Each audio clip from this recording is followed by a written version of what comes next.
Yo, what up, guys?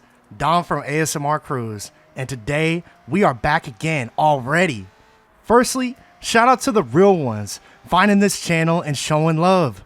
The first car video did way better than I ever expected, and the subsequent uploads too have had really solid numbers for a channel of my size. Numbers aren't everything, but it's definitely encouraging to see this type of activity within this new format. However, unshout out to the last video, because I had a much fuller script that I ended up rushing through. I feel like this last upload kind of missed the mark, so no shout out to that one. Sorry, boss. Better luck next time.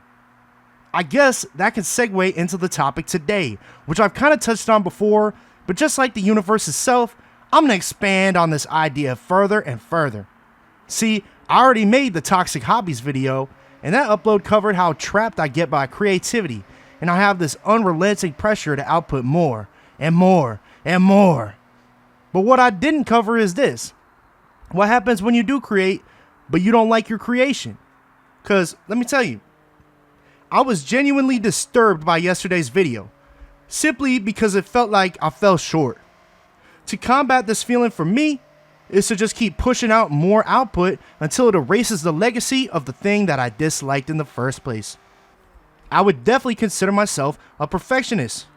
I think some of my older aesthetic vids on my channel make that clear. But the harsh reality every perfectionist has to face is that perfection itself is not really possible. You can like something without it being perfect at all, and you can also dislike something that is nearly perfect. When it comes to my creative output, I judge myself pretty harshly, and the struggle can become cyclical. Pressure to create goes to creation, which if I like it, I create more until I dislike something. Then the pressure really goes up as I feel responsible for replacing the bad creation. The messed up part is that success and disappointment both lead to the desire to make more. And at that point, I suppose some disappointment is just inevitable. This is probably most true with music, even though I seldom distribute my songs. I can make 8 different versions of the same song with different mixes, yet I can still sometimes have the feeling on version 8 that I could make another 8 versions and not be any more content with the sound. Sometimes I record a vocal for maybe 10 seconds before completely restarting, simply because it didn't feel perfect. Maybe I pronounce a word weirdly. Just like that. Let me back up. Maybe I pronounce a word weirdly. Or many times my delivery just feels off.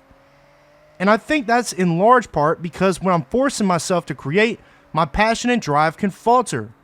And once I do notice something I don't like, it's impossible to unhear that. And it could take a recording that felt fine seconds ago, and then all of a sudden, it feels useless. And I think that raises a question for me. At what point am I actually improving something, and at what point am I just relieving the discomfort of leaving it alone? Because having high standards isn't necessarily a bad thing. I would say the opposite. And I want to care about the shit I make. I want my music to sound good. I want these videos to be entertaining. And if I know I can make something better, obviously I'm going to want to make it better. But eventually there has to be a point where something is just finished. And finishing something doesn't mean it's going to last forever or I'm going to love it forever. Sometimes I'll make something and genuinely think it's fire, then come back to it a day later or something and immediately notice something I would have done differently. And once I notice that one thing, suddenly it becomes the only fucking thing I can hear. A vocal that could be 99% of how I want it to be can be ruined by one word that sounds weird. And now I'm listening for that word every single time. And this definitely isn't limited to music either. I think music is just the easiest place for me to notice it because every little decision is recorded and preserved. But I can find the same mentality in damn near everything I care about. Take cars. I can have a car that I genuinely love, but there's always something. Like my green car. Maybe I want different wheels. I actually love the wheels on my car, but I'll give you a real example. Like, I wish it's a stock ride height. It's a little bit of a monster truck at certain angles. Sometimes in the photographs, I'm like, man, if it was just a little lower, you know what I'm saying? But, I drive it a lot, and if I lower it, it's going to be stiff. It's going to scrape, you know what I'm saying? Like, there's pros and cons to that shit, man. It could be, maybe I want to mini-me my D-Series and get that different transmission with the shorter gears.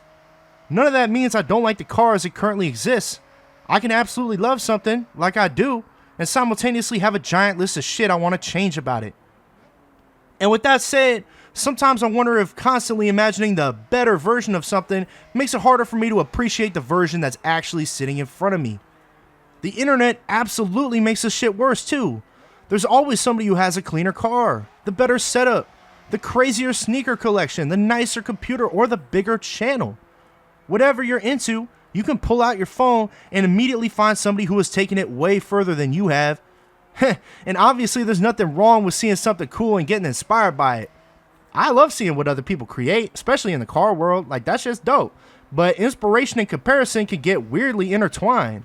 Sometimes instead of seeing somebody else's shit and thinking, damn, that's cool, you start looking at your own shit differently. And perfectionism can even creep into stuff that doesn't need an end product at all. Gaming is probably a good example of this.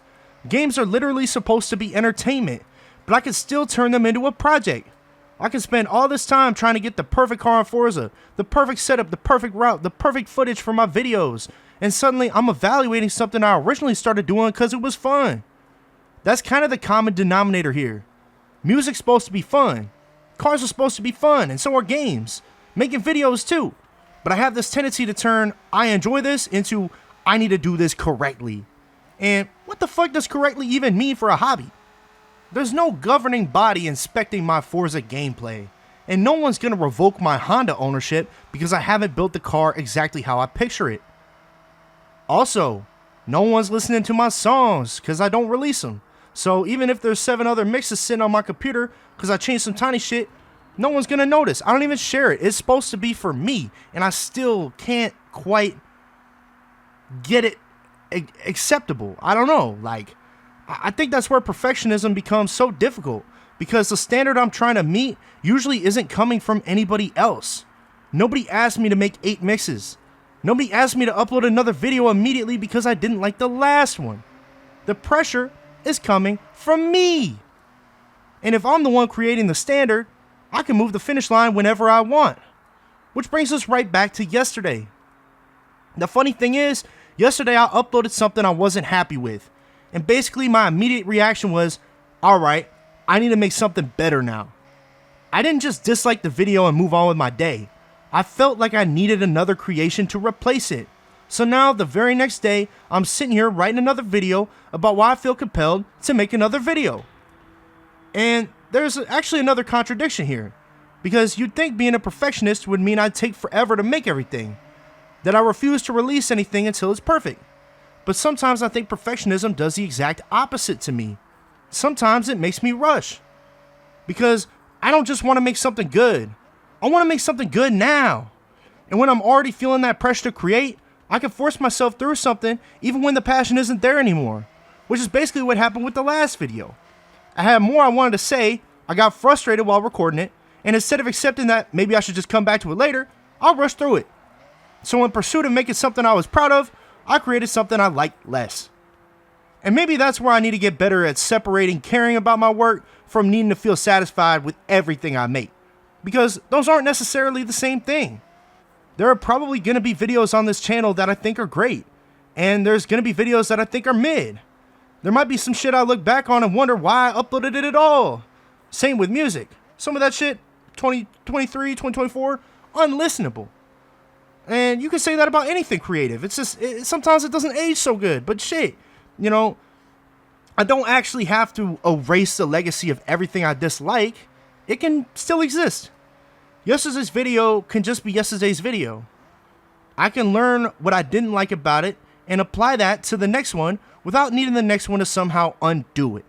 Because if every creation has to be better than the one before it, eventually I'm setting myself up for failure. Improvement doesn't happen in a perfectly straight line. Sometimes you make something incredible. Sometimes you make something decent. And sometimes you make something where you gotta give yourself an unshout out the next morning. Sorry, boss. Better luck next time. Peace.